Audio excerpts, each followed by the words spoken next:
Le Feng. She's an artist who designs clothes as well as being an amateur model for me.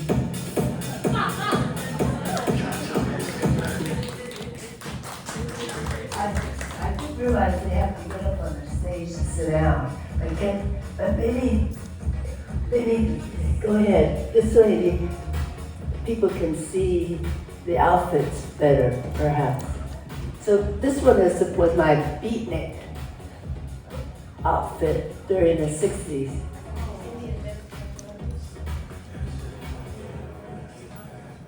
The phone. Should I sit on the other side? No, you're good.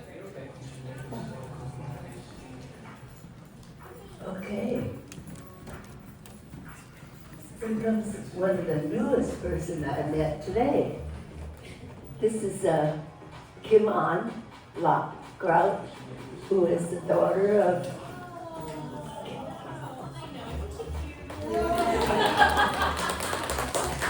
and I was so surprised that she doesn't know me, but she said, if you need another model and I could fit in one of the outfits, I'll join you. So thank you, Kim An.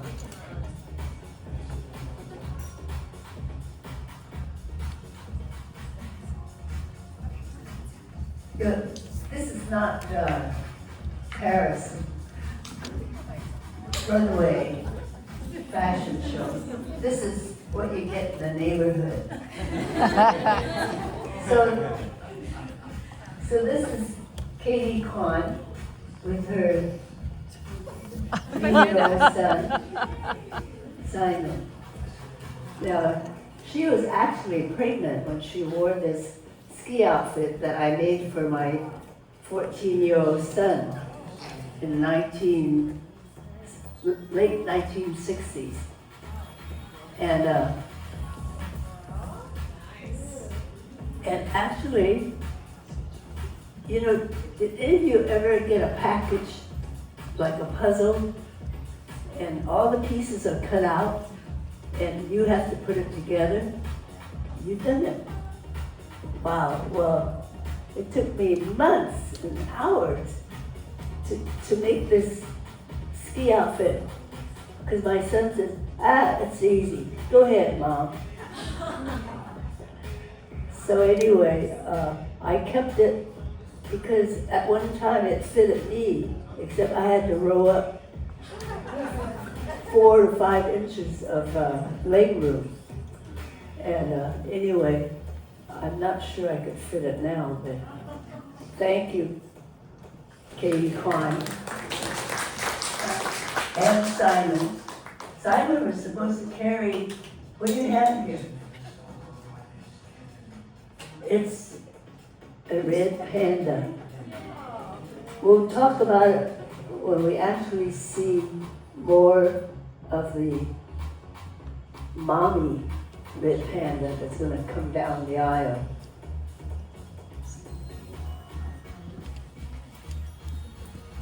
This is Sarah Kwan with her daughter,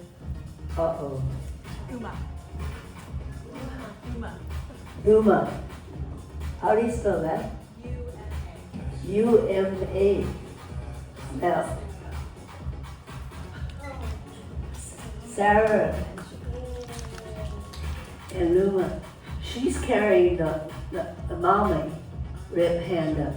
Because, you know, everybody knows about the black and white panda getting extinct, but it was much worse for red pandas. How many of you actually seen one in the zoo? They're rare, and they're finally able to save them to a certain extent, but not as successful as the black and white. But I did not know anything about red pandas until I started doing tours in China in 1982. And I was so fascinated. And I have to say that this is my favorite animal. So my colleague and I, we took groups to let's see, where did we go? East Africa and to South America when everything collapsed in China in 1989 with Tiananmen Square. We decided this project unfortunately ended because we were trying to raise money to get young people from China who wanted to come here to finish their education. And this was to raise the monies for them in a scholarship. So we had a book, we had these stuffed animals made in China. Thank you, Sarah.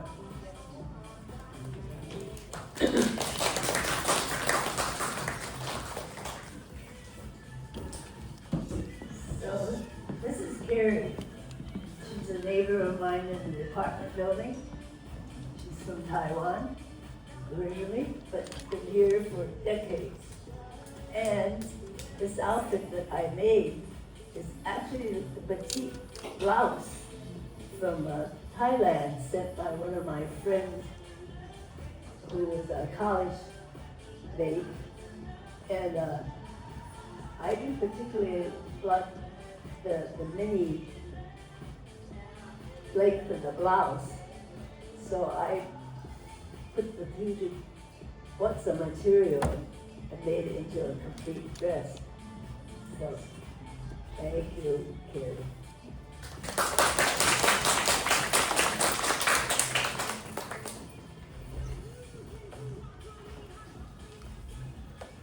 Whoever comes down the aisle, I have to see you before I can talk about you. Okay, June 10 is from Singapore. And this outfit, I have to admit, is not really completely my making. It was a designer's outfit by my mentor, who was an interior designer. And when she moved away, she gave me about a dozen of her outfits. But of course, she was 5'6", and here I'm barely 5 feet. So I wanted to wear it. So I just whacked off 5 inches off the trousers, made it into some sleeves because I particularly like sleeveless. And every time I wear it, I think of her, a mentor who helped me with colors and to understand about art better, as well as to enjoy colorful clothes like she did, with designer's outfit. But she is smart. She always went to the sales.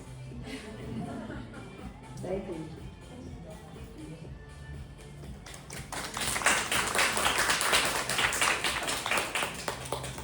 Here comes another new friend, Patricia Tom. She's referred to me by Janet Tom. She's a longtime friend. Well, she wanted to be a model, so I said, well, come on over, try it out. And her eyes saw this skirt from Sri Lanka. Actually, it was a banner across one of my boyfriend coat. And when he moved away, he says, do you want this? Because he got it when he was on a trip there. And I didn't know anything about Ceylon or Sri Lanka, but I was so attracted to the colors of that skirt. So I said, yeah. And took it down, shook off the dust, put it in the washer, and made a skirt out of it. And how many of you been to Sri Lanka? Southeast Asia. It's a beautiful country. Is it called the Emerald of the Indian Ocean? Anyway, this depicts the annual Elephant March. I should have helped you put it on because you have it backwards.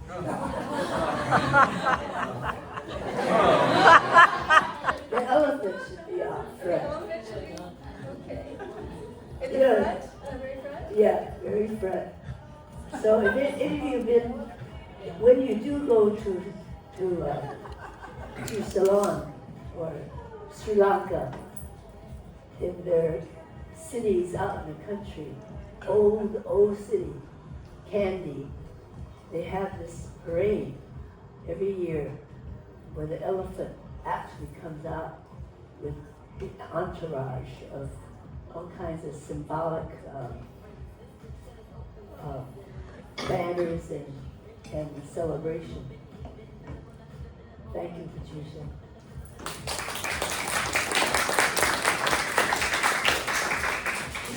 She's a retired nurse, and some of you might recognize her from hospitals or Armlock or doing a lot of service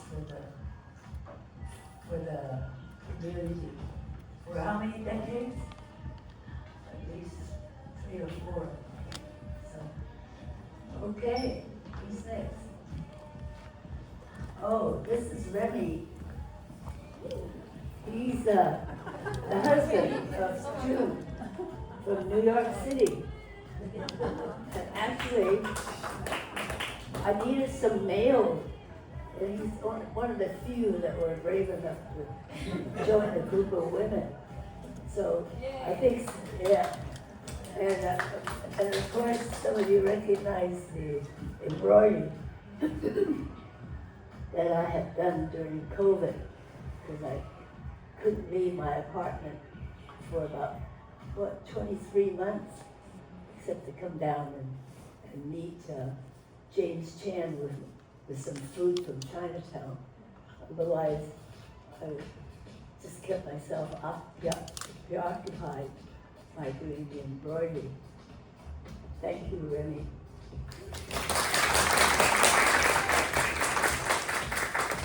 And I did wear it to a couple of protest marches. Okay. Oh, here comes one of my teenagers from Marina Junior High School. How many went there? Anybody go to Marina? Have a few alumni. Okay, this is Chloe, eighth grader. And this is one of my favorite t-shirts at the time of 2000. Some of you will surely remember. And let's see the back.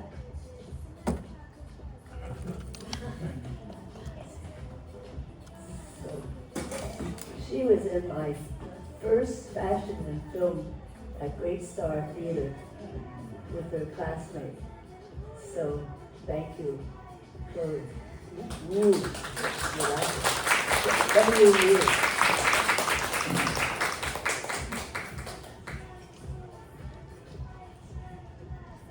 And this is her classmate from Marina Junior High. This is Cindy. Every time I go to Kaiser's appointment, this is what I wear. Just to keep reminding them. As well as people who feel the same way I do. But we need to do something about it. Otherwise, you know what happens. Budget gets cut. So we barely are getting enough Medicare help as we hit 65 and older. Thank you, Cindy.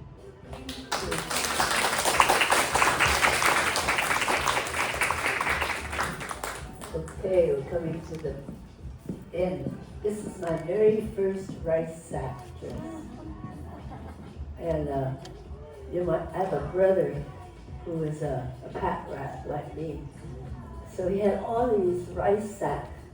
And I keep thinking that they may be from my father's delivering rice to women on the 4th floor in Chinatown.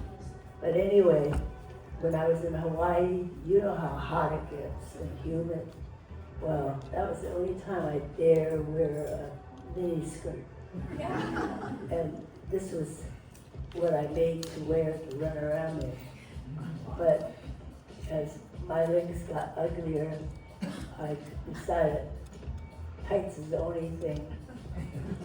But Cindy, who lives 4 doors from me, she's a graphic artist, and all the things that you see from my birthday party in publicity of invitations and all the printing, she's the one that does it. So thank you so much for also being part of my fashion show.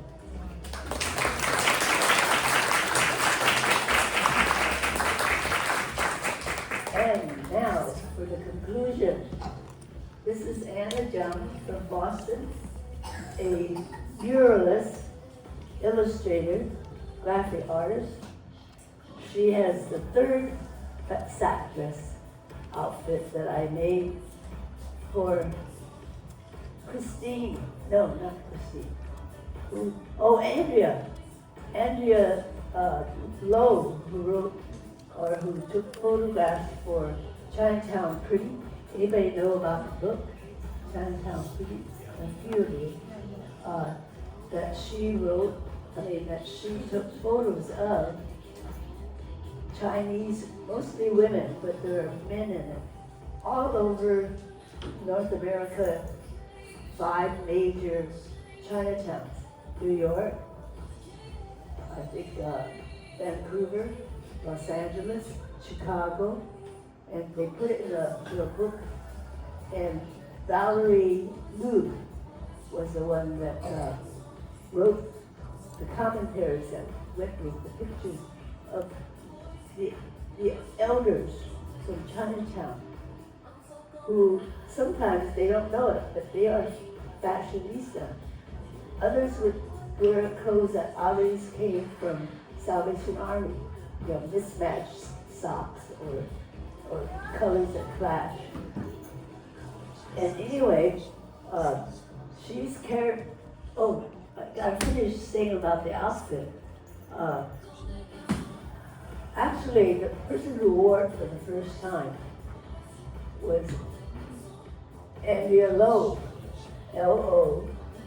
She was the photographer for the Chinatown Pretty.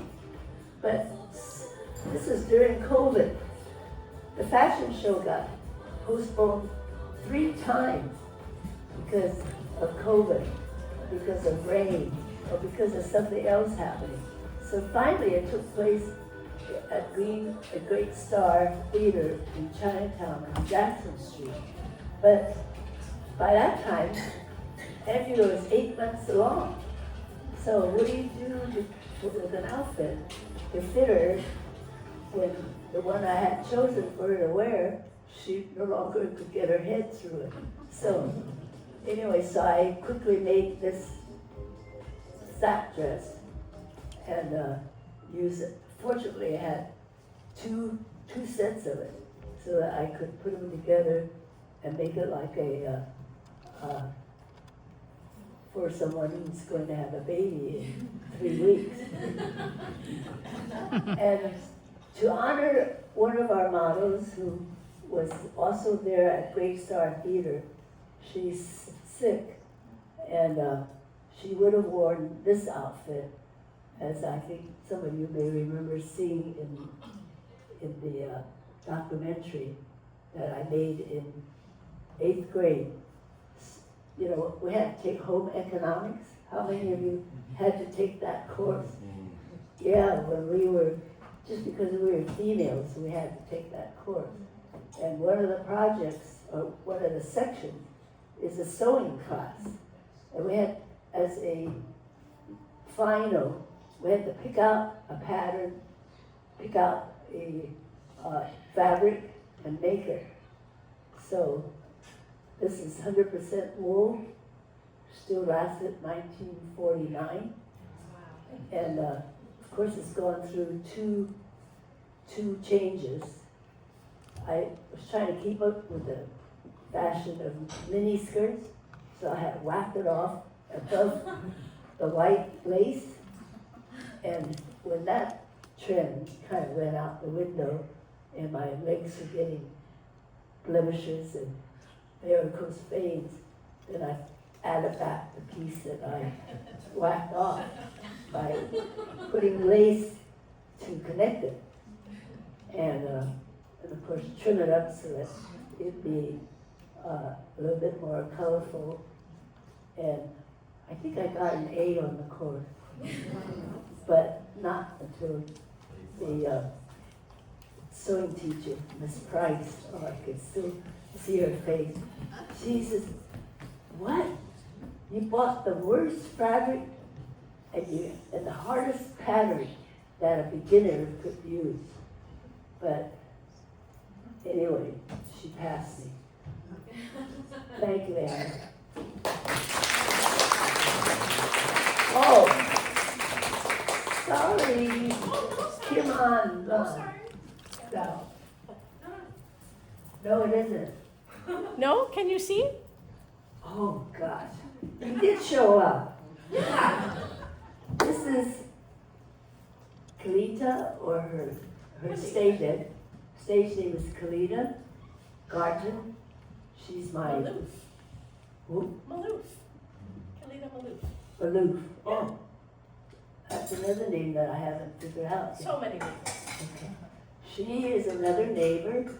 She has become my mentor in the sense of we have a lot of girl talk, pillow talk, especially where I could air out my emotions and be accepted and get some favorable feedback. So I have a lot to owe her. And I made that outfit in China out of the fabric that, out of the pocket that hidden. And the fabric was so vibrant and so pretty in the factories. I think it was in, maybe in Hangzhou. I forgot where I got. Anyway, I had to buy the material. I didn't know what I was going to do with it. But anyway, thank you. Thank you.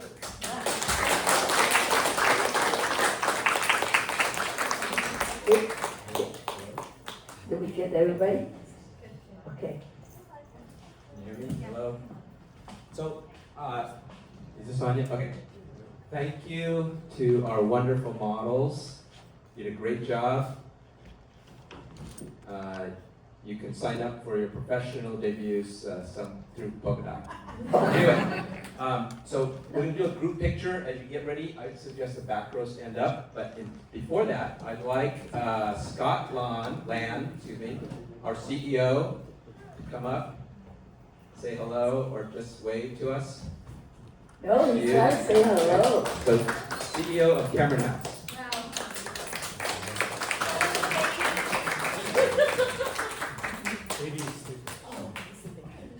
Hello, everybody. Thank you so much for coming out. Wow, this is amazing to see. Amazing to see all of the models. Thank you so much for participating today. You guys look great. I didn't know you at the time because You were too young. This was back in 2020 when the book came out, Chinatown Oh. Pretty, and my sister gave me a copy. Oh, really? And I was like, wow, this woman is amazing. And then I come here and find out that you came to Cameron House as a youth. I've seen you dancing at the night markets on Friday nights. Unbelievable. So I'm so honored to have you here. Thank you for thinking of us and hosting this here. This is so incredible. So thank you, and thank you all for coming. Very much appreciate it. Thank you for your service.